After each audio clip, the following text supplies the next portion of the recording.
lots we're going to dive into at the end of the hour. But Michael, I want to start with a topic that has been top of mind for you over the last couple days. The Miami Dolphins. You wrote a full article about them this morning. What inspired the article, and what's the road that we're going down here with Miami? Well, what inspired it was when I saw Tua. Tua played last year. He played in all 18 games, and at the end of the year, they did not play well. 2 years. They are, since week 13 of the season, the Miami Dolphins under Mike McDaniel's direction is 4-10 since week 13 in both years. And so they faded, and they faded because they got a lot of guys hurt on defense. Bradley Chubb, Phillips, they were a shell of themselves when they played Kansas City.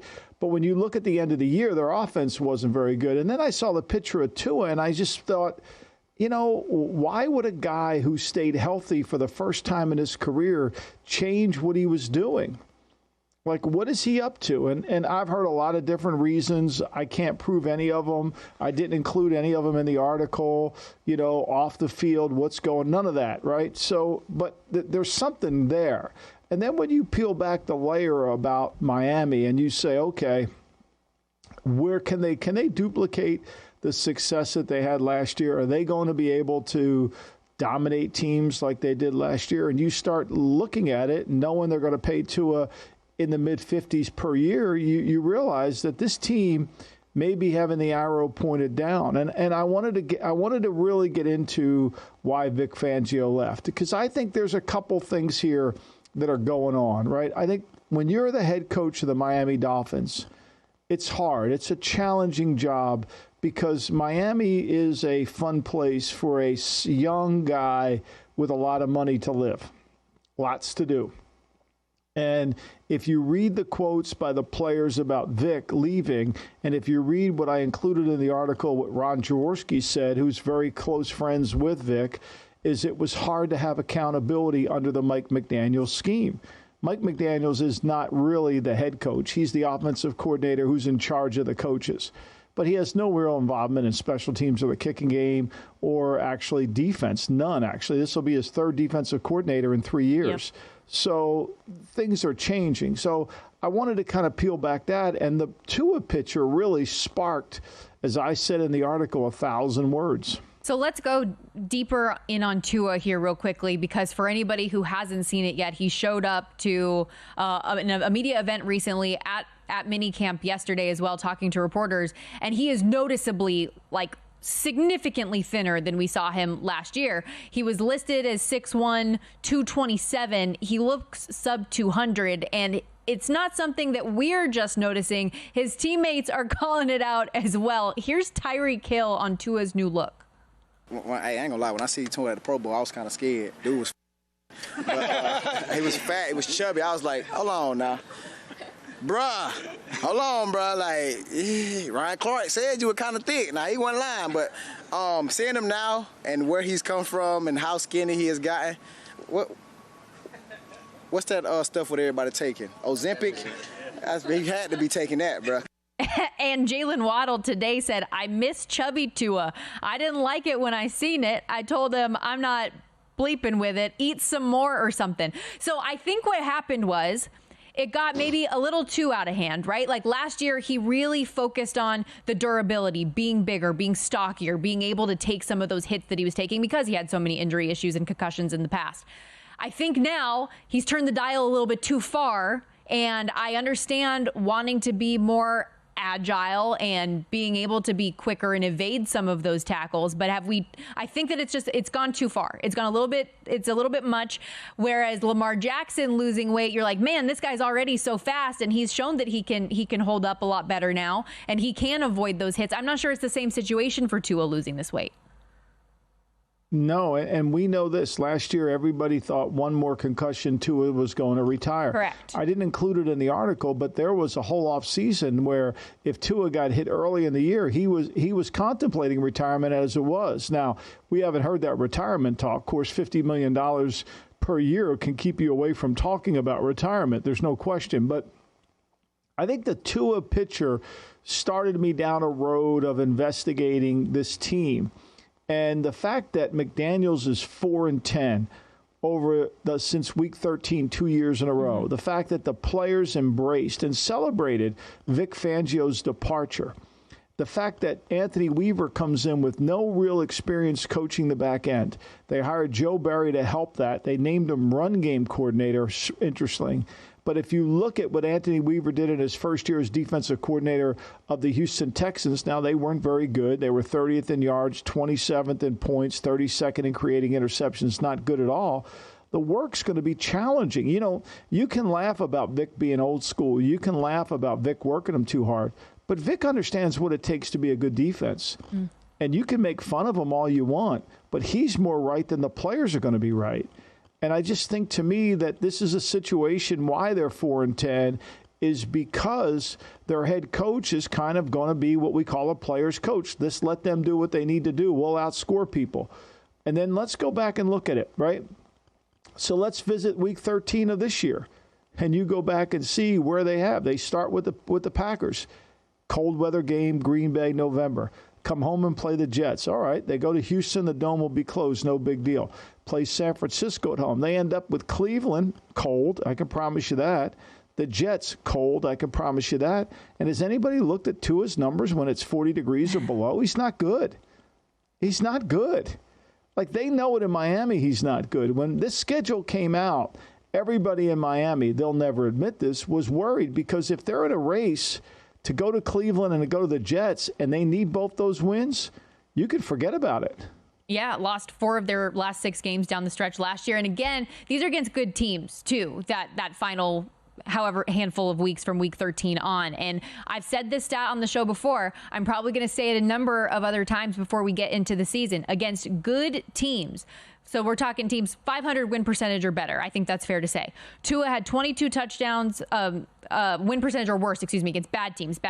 Tua had 22 touchdowns, 8 interceptions. The team as a whole averaged 35.5 points per game.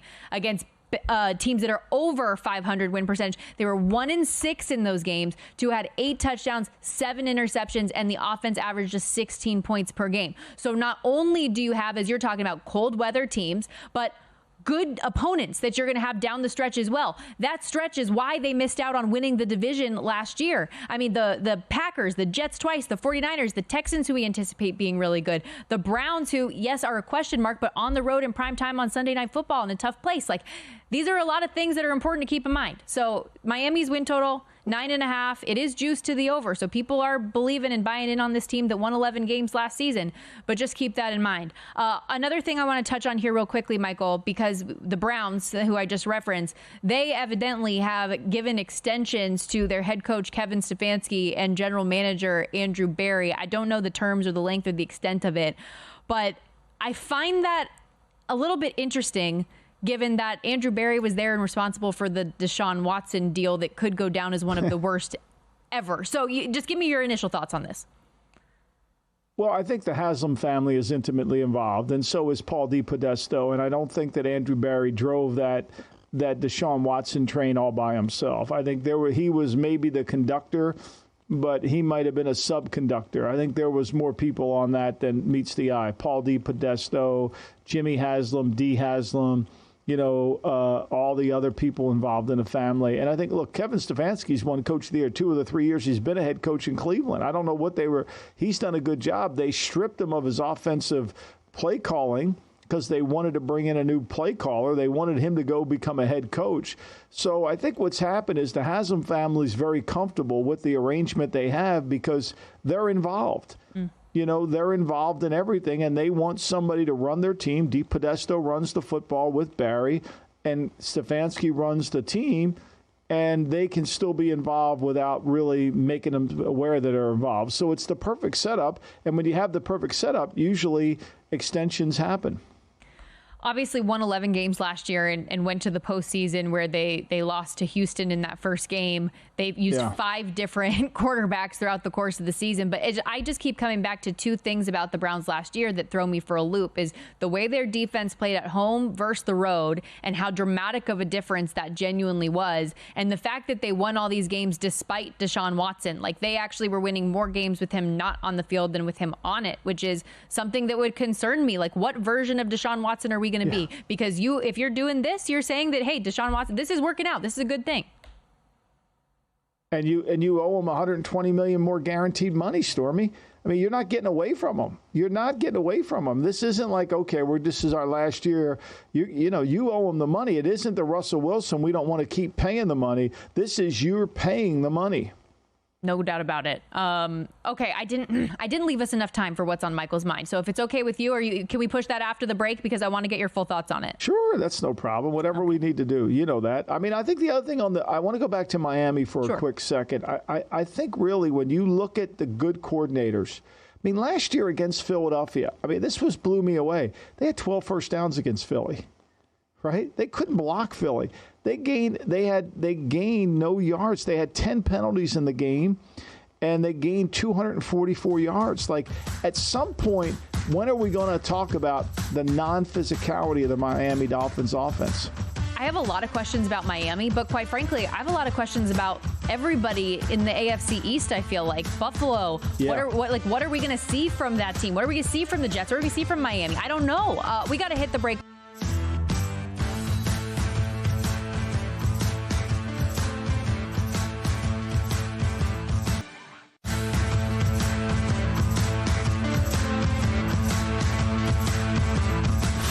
This is the Lombardi Line with former NFL executive Michael Lombardi. Now here is your host, Stormy Buonantony, on VSiN, the Sports Betting Network.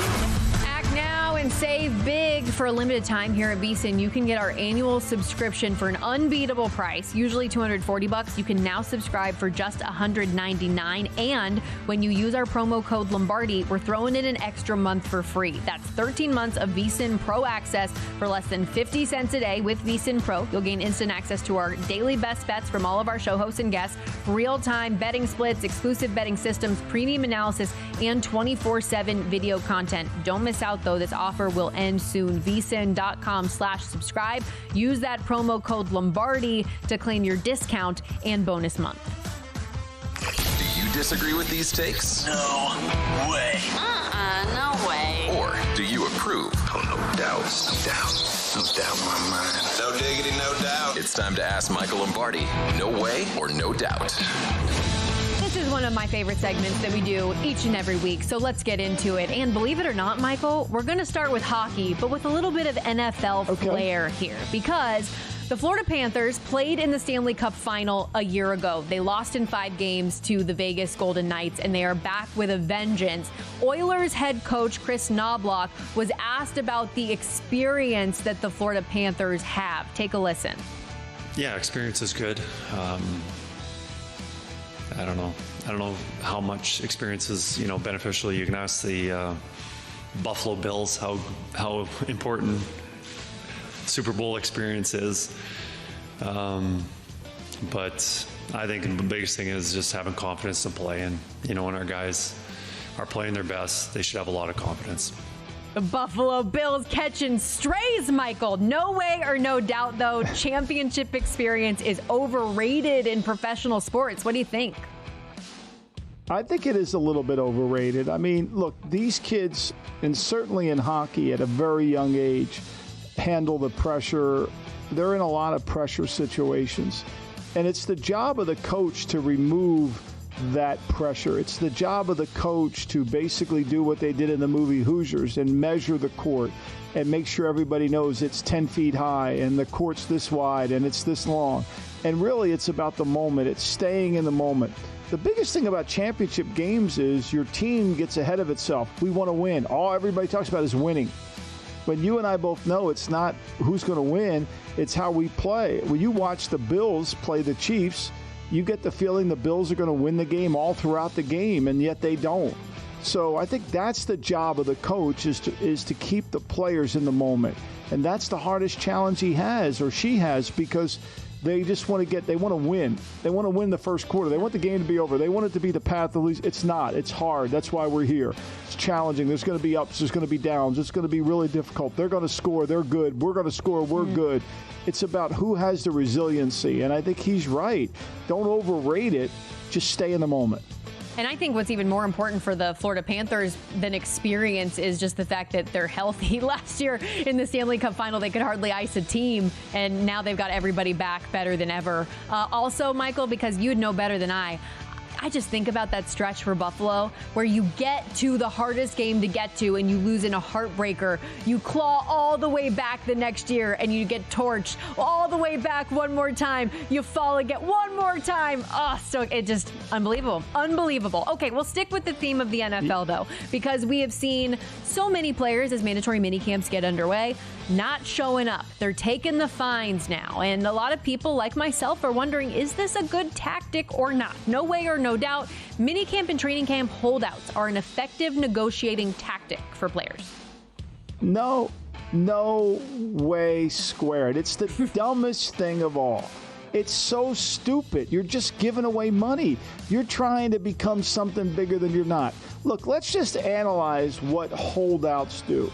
If I withhold my services and you don't have my services, you lose money, or you'll lose a game, or the trash won't get picked up, or the grass doesn't get cut. You know, there's cause and effect.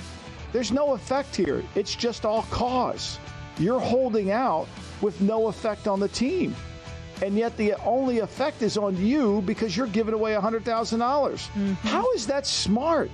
It's like when I said, and of course everybody on the Worldwide Leader defended it, when Le'Veon Bell gave away a whole year of salary. Oh, it was a smart thing to do. He'll make it up. Of course he never made it up. He even admitted it was a dumb thing. This is a dumb thing. Trust me. When these kids are, when CeeDee Lamb's 60, I'll be long gone. But he's going to wish he had that $100K back. Look, I know one thing about players. They value the per diem as much as they value the signing bonus. Per diem might be $100 a day. The signing bonus might be $10 million. It's the same. And for them to just give away money with no effect, it's the dumbest thing in the world. Oh, you know they love getting that little plastic baggie on the charter plane with their cash in it, of course. And as somebody who, by the way, made $23,000 for my first job out of college, when you can tell when you get to make these big contracts that you just forget about the value of a dollar completely, because $100,000 is a lot of money, ladies and gentlemen. Now, one player that didn't show up to camp is CeeDee Lamb. Micah Parsons did. Dak Prescott there as well. But the trio of top players for the Dallas Cowboys eligible for new contracts here. No way or no doubt, Dak Prescott should be the lowest priority signing of these trio of pending contracts. No doubt. I agree with that. Look, Dak's making good money. Dak's contract shouldn't be that hard to do, but you got to get these other two guys to be on the roster and to be effective. I think Dak should be. He should wait in line. He's already had a taste at the apple. These other guys are young. I don't think the CeeDee Lamb's contract's hard to do. You take Jefferson's deal. You add $135 million over 4 as opposed to $140, and you say, okay, here you go. I'll give you $135 plus the 17 you're owed. I'll give you $100 million in guaranteed money. You're going to earn it anyway. Off we go. It's not that hard. It should not be that hard of a contract to do. The Dak one becomes a little bit more complicated because you need to figure out how to spread the money. You need to look at your team and how the cap numbers are going to affect your team going up. See, I think to me what you don't want to do is do Dak and then try to fit everybody else in around Dak. What you want to do is set your team up, get everybody's contract done. Okay, now Dak comes in. We need low cap numbers in years 1, 2. We needed this in 3. We think the cap, and so it's got to be strategic around that, and then you work the contract in that form. Okay, while on quarterback contracts, how about this one? No way or no doubt, Tua Tagovailoa, Trevor Lawrence, and Jordan Love will all have new deals before training camp. I think there's no doubt they will, and it makes sense too, because the one thing that training camp signals is there will be contact, and the potential for injury is always one of the great negotiating tools you have. Right now, nobody thinks they're going to get hurt. Look, T. Higgins isn't even signing his contract, and it's fully guaranteed. He's got $22 million out there on the street. All he's got to do is walk and pick it up, and it puts it in his pocket. But he didn't sign it. I mean, if he gets, God forbid, if something happens to him, he loses out on that money. It's not fair. And so sometimes, when you have a contract, you pick up the money. But when you get into football and you start having contact, and there's actually hitting going on, and it's not a 7-on-7 drill where everybody's great and this guy's completing passes and the ball never touched the ground, then for me, I think it's pretty clear that, the contracts get done. Remember this, I believe fear does the work of reason. Fear of getting injured, fear of not having the money there, fear of waiting. does the work of reason. Well, one guy who has already secured the bag, Justin Jefferson, he's on site, and he was asked about some of the quarterback changes with Kirk Cousins on his way out. You get J.J. McCarthy in the draft and bring in Sam Darnold. He said all the quarterback changes that happened didn't really affect me that much. I have talked to J.J. as soon as he got drafted. I told him confidence is key and added he'll definitely be that main person J.J. can lean on and help throughout the way. But I'm curious your thoughts on Justin Jefferson's production now with this new situation. No way or no doubt his production will take a step back with McCarthy and Darnold at quarterback. Well, there's no doubt it will because, I mean, look, we know McCarthy's not going to be as good as Kirk Cousins.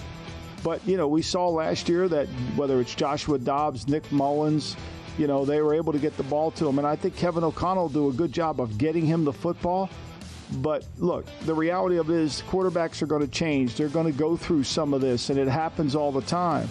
And you just have to be adaptive to it. And I think Jefferson's right. Look, I give Jefferson credit. He got in touch with J.J. McCarthy as soon as they drafted him. Meanwhile, Robert Saleh, he couldn't get in touch with Hassan Reddick as soon as they made the trade. How is this possible? How is this? Maybe Jefferson should be the head coach of the Jets. At least he had enough common sense to get in touch with his quarterback. Meanwhile, Saleh, I don't have time to talk to Hassan Reddick, even though we traded a third-round pick for. I don't want to talk to him. What would I talk to him for? Well, come on, give me a break. Oh, it's not unusual. When reporters ask him, oh, no, it's not unusual. Totally normal. Totally normal, Robert Saleh. Yeah, okay. Speaking of Justin Jefferson, he is getting 19.3% of our vote right now in who's the most valuable non-quarterback in the NFL. The vote is going to close soon. Make sure you get in there. Head to at M. Lombardi NFL on X. Who do you think is the most valuable non-quarterback? We'll read some comments. We'll give an update on the list.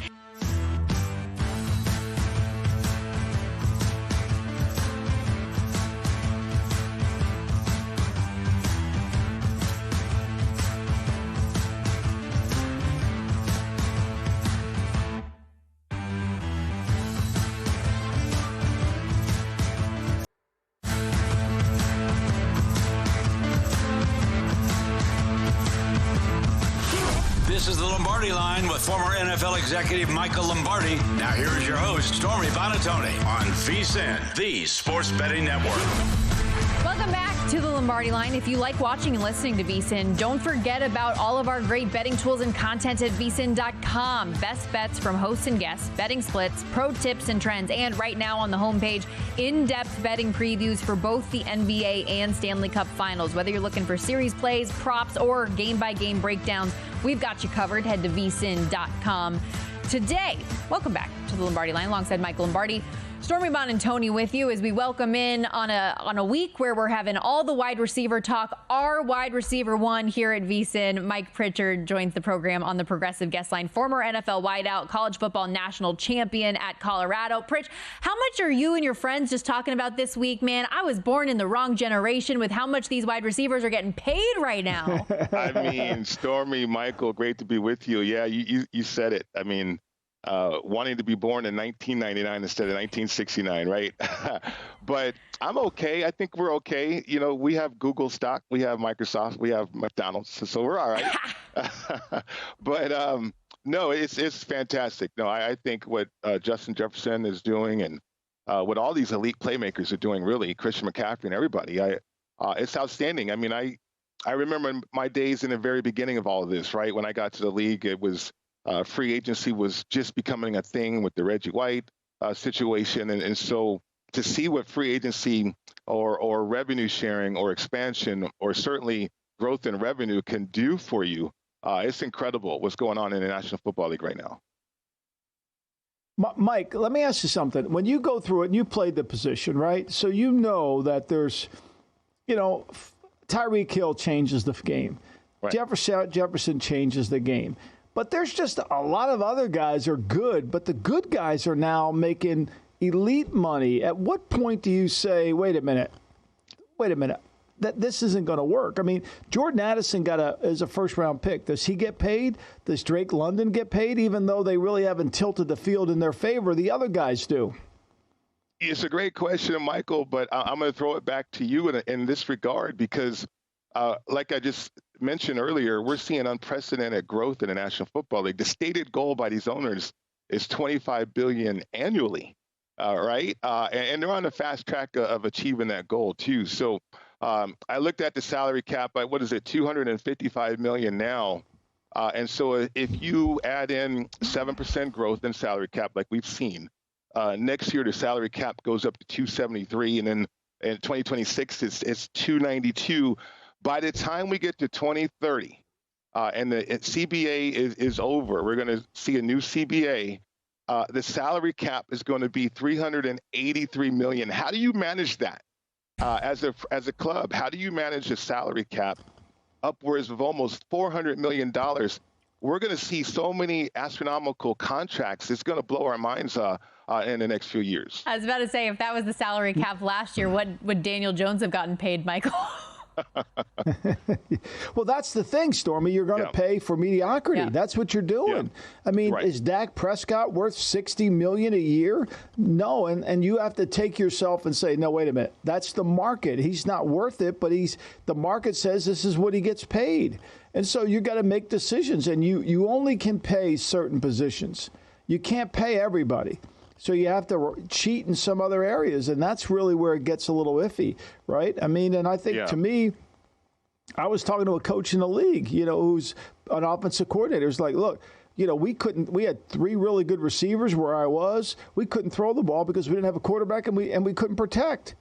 And so to me, it's still football's a game that comes back to that. Go ahead, Mike. I'm sorry. Oh, no. I was just going to say, I mean, it's fascinating to just think about managing a salary cap of $400 million, one. But then, two, what you said, there's a handful of franchise quarterbacks. Like I think I can count up to about 12 franchise quarterbacks. And there's unique situations with Aaron Rodgers and Dak Prescott, I think, is in a unique situation. And then certainly I'm not adding in the guys that are recently drafted. But in terms of quarterbacks that elevate players around them, in my estimation, there's only one. I mean, I don't know where Aaron Rodgers is going to be yet with that injury, but it's Patrick Mahomes. I mean, Josh Allen to an extent, but certain extent. But the majority of quarterbacks in the National Football League right now, they need a surrounding cast around them to elevate the quarterback play.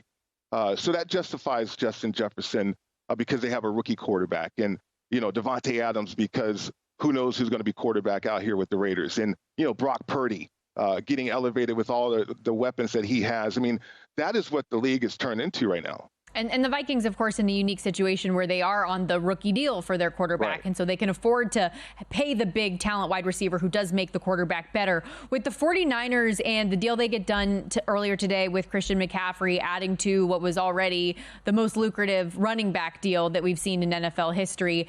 Now, naturally, all the questions and the eyes turn back to Brandon Ayuk, who's not there for mandatory minicamp, who's trying to get a deal done. When you have guys like Justin Jefferson, who gets the big contract, CeeDee Lamb, who's expected to be next, Jamar Chase, who's eligible for an extension as well.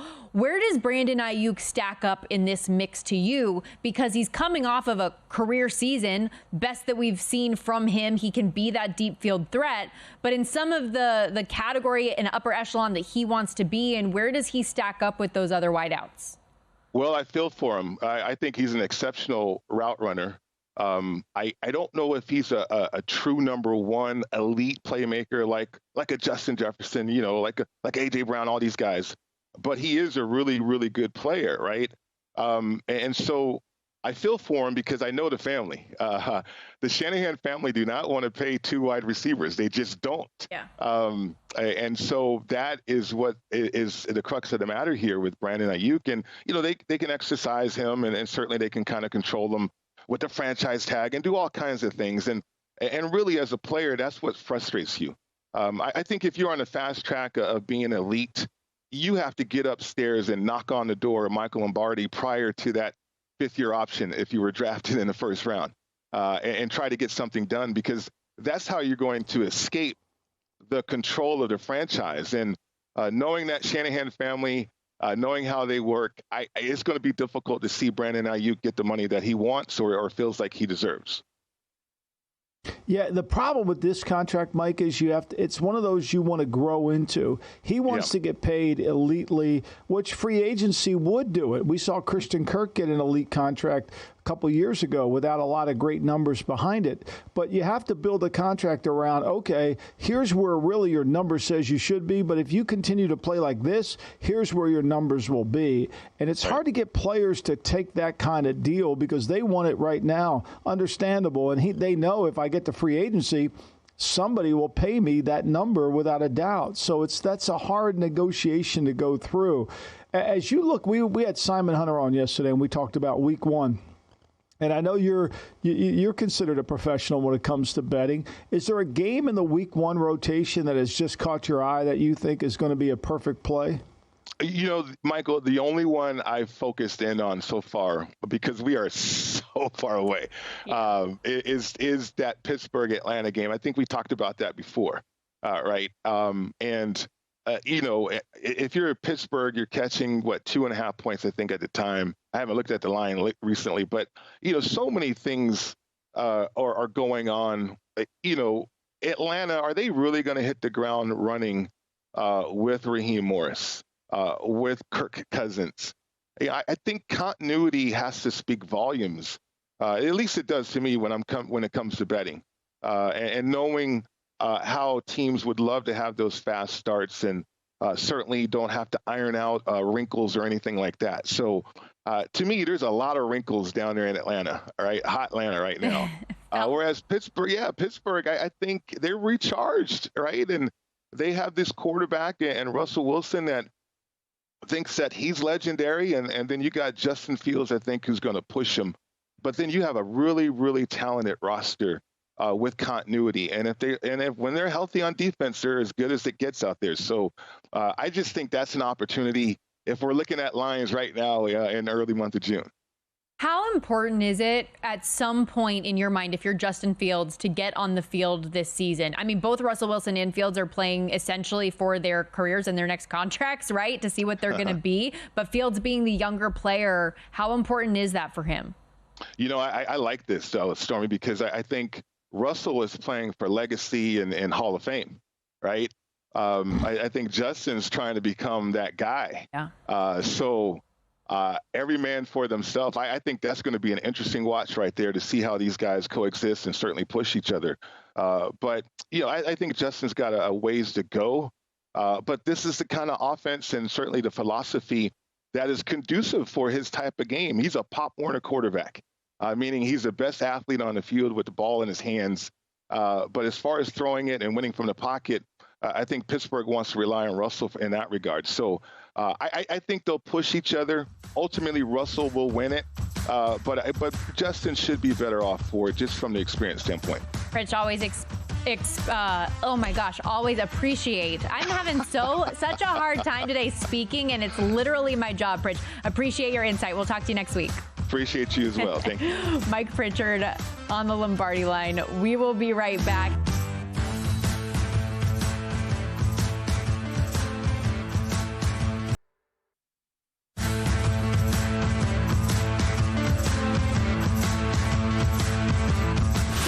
This is the Lombardi Line with former NFL executive Michael Lombardi. Now here is your host, Stormy Buonantony, on VSiN, the Sports Betting Network. Act now and save big. For a limited time here at VSiN, you can get our annual VSiN Pro subscription for $199. It's usually $240 a year. Now you can subscribe at this discounted price, and when you do so today, we're throwing in an extra month for free. That's 13 months of VSiN Pro for less than 50 cents a day. With VSiN Pro, you'll gain instant access to our daily best bets, real-time betting splits, exclusive betting systems, premium analysis, and 24/7 video content. Don't miss out. This offer will not last long. Head to vsin.com/subscribe and use our promo code Lombardi to claim your discount and bonus month. vsin.com/subscribe, promo code Lombardi.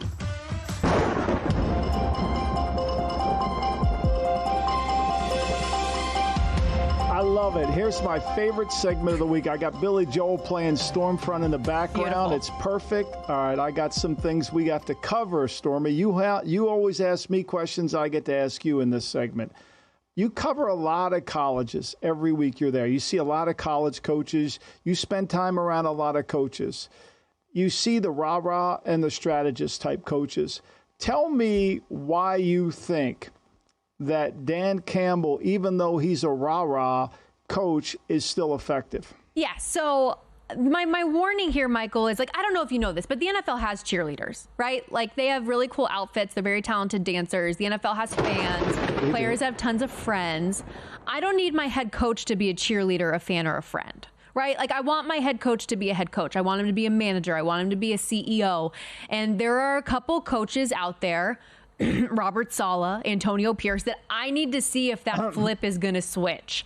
In a world of Nathaniel Hackett rah-rah coaches, be the Dan Campbell. Be the Dan Campbell who, yes, he's emotional. He's passionate. He is the biting kneecaps, drink a gallon of coffee type guy, but he is also somebody who has gotten so much buy-in and proven to be an effective head coach. Robert Saleh was hired a day before Dan Campbell, and what does he have to show for it? He has 18 wins. We have a continuation of the longest active playoff drought in major American professional sports right now. Yet the expectations are Super Bowl. And watching Hard Knocks last year, my big takeaway was you are a humongous fan of your quarterback in Aaron Rodgers. And the minute that the quarterback went down, everything fell apart. Everything crumbled because you've put all of your eggs in this basket. If the Jets exceed expectations, they go over their 9.5 win total, they make the playoffs, give Aaron Rodgers coach of the year, not Robert Saleh. For Antonio Pierce, I love that he got players to say, yes, let's dig into this mentality of bringing the Raider way back, the Mahomes rules. We've got the recipe, right? That's all fun and games. But are you really a master motivator? And are you a manager? Or are you somebody who, the former head coach wasn't very liked and he was on his way out and guys like me? I need to know. I'm not sure yet. So I would beware buying in on these coaches that have yet to prove to me they're more than a good speech. Great advice. I agree completely. And look, if you're Mr. Raider, we know Jim Otto was Mr. Raider. I think somebody from the Raiders should have attended his funeral, which no one did, which was shocking to me considering they talk about the Raider way so much. Mark Davis's airplane got canceled because of a pilot, his mom, and he couldn't go. But no one else attended Jim Otto's funeral from the Raider organization, which to me, if that's your mantra, I don't understand how Mr. Raider had no one there. All right, let's shift to the NHL. Your favorite subject. The Stanley Cup begins on Saturday. We've waited a long time. They give the guys in the hockey as much a break between series as they do between years. I mean, this has been remarkable.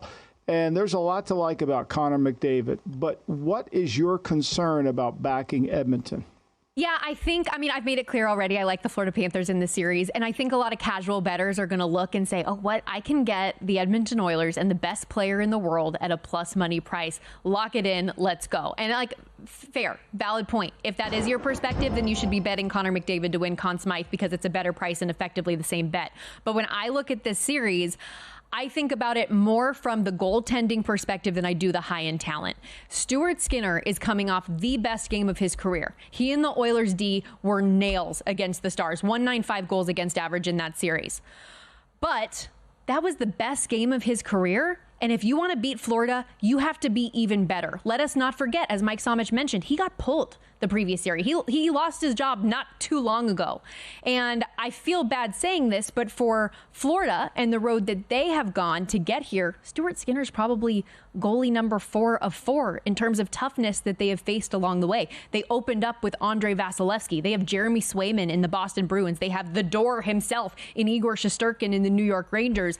I think this series will likely be good evidence for people that just because you have the best player doesn't mean you have the best team. And like I said in the last segment, I give the Florida Panthers the edge in net, the edge in depth, the edge in health, the edge in balance, the edge in just about everything except special teams. So give me Florida, baby. That's all I'm saying. Beware of the Connor McDavid effect in this set.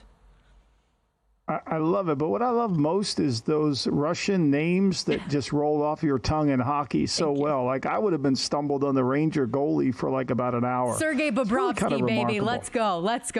There you go. I mean, Bill Berman would have given me a look like you can't even say that name. Anyway, all right, let's go back into my comfort zone and your comfort zone on every single weekend because you've been traveling doing UFL games on ESPN.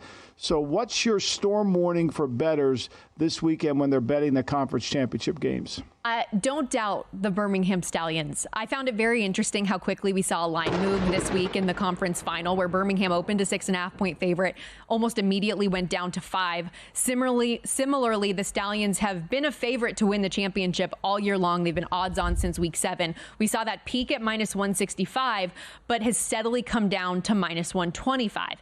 And I think a lot of this is scoreboard and box score watching, less than it is actually watching and listening to the games. And it's spring football. I don't blame you. That's fine. Me, however, I'm coming at this from a very different perspective from the market because I am watching and listening to all these games. Birmingham got out to such a far lead this season. They were 7-0 to start the year. They knew they were going to make the playoffs. They knew they were going to get home field in the playoffs. The last couple weeks, they've been skating by. They've been coasting. They have not been playing as hard. They haven't been utilizing their quarterback, Adrian Martinez, to his full potential. So, yeah, the scores have shown that. They had a close game with Houston. They lost their first game of the year. Last week, because they're playing the same opponent they're playing this week, it was an extremely vanilla game plan. They were not the better team on the field for the majority of the game, and they still won. Like, to me, this 5 is a gift on the Birmingham Stallions. That minus 125 to win the championship is a gift on the Birmingham Stallions right now. So I'm just warning people against the initial move because people are betting these based on box scores and not on the reality of the situation because they haven't been following it. I love it. And is Adrian Martinez still playing at Nebraska? I'm confused. Is he still there? Because I felt like he was there for 40 years. I covered him at Nebraska. I covered him at Kansas State, man. I just me and this kid go way back now. I love it. All right, so let's stay with college football. Yes. You have a sleeper in the Southeast Conference, and I love it. And I just want to know before you start, Eli Drinkowitz's team, Elliott didn't coax you into this. Is that correct? So he did inspire this. So here's the thing. Every week I do these things called VSiN 60s here on the network. They air in other shows or in commercial breaks, and it's about futures markets, usually in football. And I did one on the SEC, and I didn't mention Missouri in it. And Elliot goes, come on, give Mizzou some love. So I said, you know what? I'll do my research. I'll give them their due diligence here. Right off the top, Brady Cook coming back, third-year starter. They got one of the top wideouts in college football, Luther Burden. I'm like, okay, good. Lots of returning production on offense. Defense, probably going to have a little regression, lost a handful of players in the draft. But still enough pieces to feel good about where you're at coming off an 11-2 season and a Cotton Bowl win over Ohio State. First real test isn't until week 5 at Texas A&M. And so, Michael, I'm looking at their schedule, and I had to do a double take. I had to do a triple take.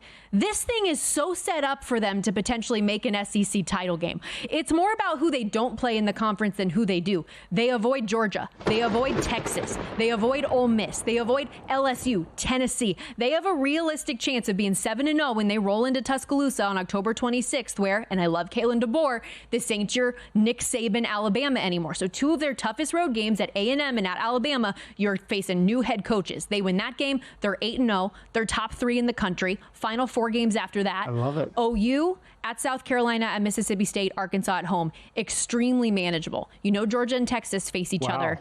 So at least one of them is going to have a loss. UGA also is at Alabama, at Ole Miss. They've got some tough games. So I was just looking at Missouri futures.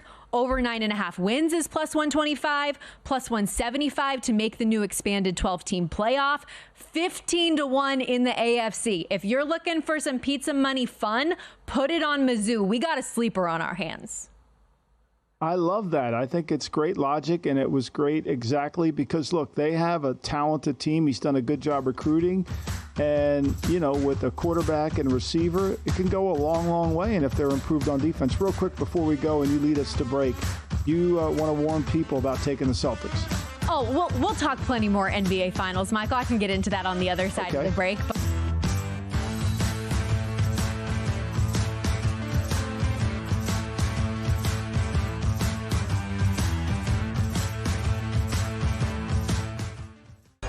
The Mavs and Celtics are battling it out for the NBA title, and the best way to bet the final